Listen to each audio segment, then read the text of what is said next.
that God tests no soul beyond its capacity. The Quran also says that when we enter the next life, when we arise in the next life, it often compares it to the way we awaken from a dream. It talks about the illusory character of life. It says life is just pomp and illusion.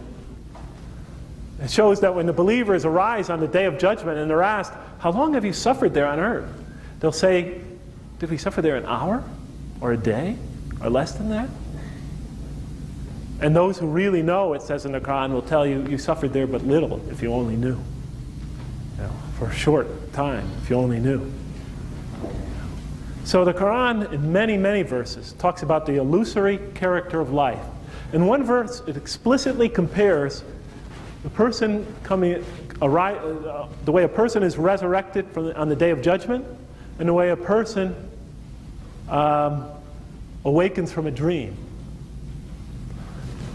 When it talks about the day of judgment and when people enter the next life, it says how they come out of their sleeping chambers, how they will swoon and be groggy, how their vision will first be blurred like the way you awaken from a dream, and then it'll become sharp and they'll see the reality.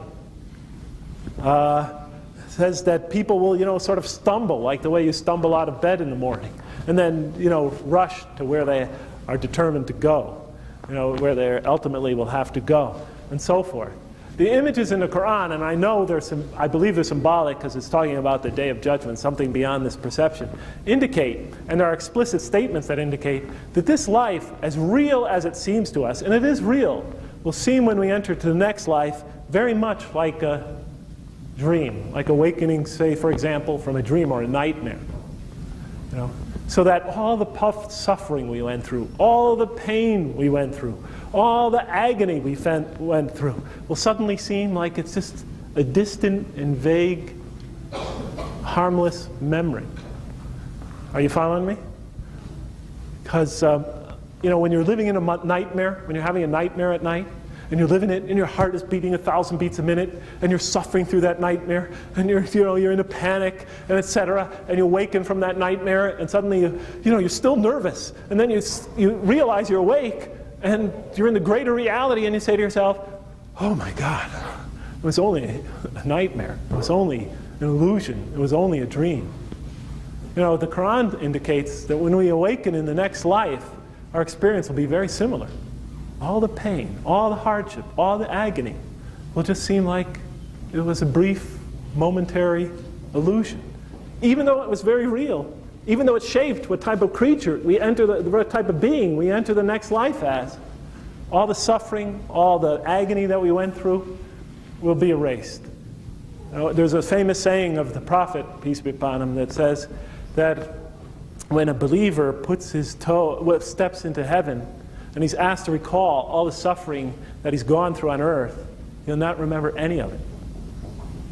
And when a rejecter of God steps into what faces him in the next life and is asked to recall all the joys and indulgences and the things he pursued and he enjoyed in this life, he will not be able to recall any of it either.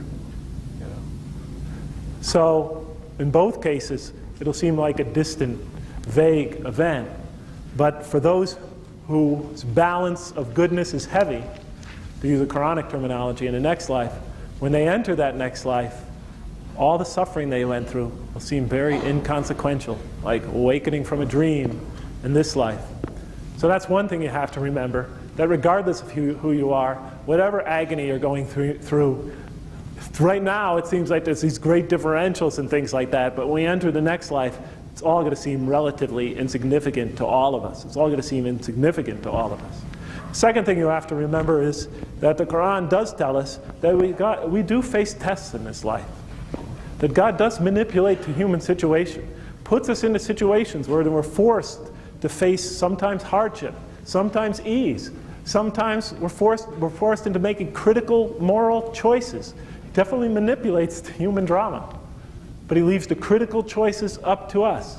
And he said such things like sometimes he brings suffering on those who reject faith so that perhaps they'll use their reason, or so that perhaps they will recall, or so that perhaps they will reflect on their situation. And it also says sometimes he brings ease upon them and drowns them in what they're pursuing, drowns them in their lustful pursuits, drowns them in their material pursuits, hopefully so that they'll realize the purposelessness of it, the aimlessness of it, the agony of it, the chaos of it. Again, so that perhaps they will reflect. But regardless of whether you're good or bad, the Quran guarantees it.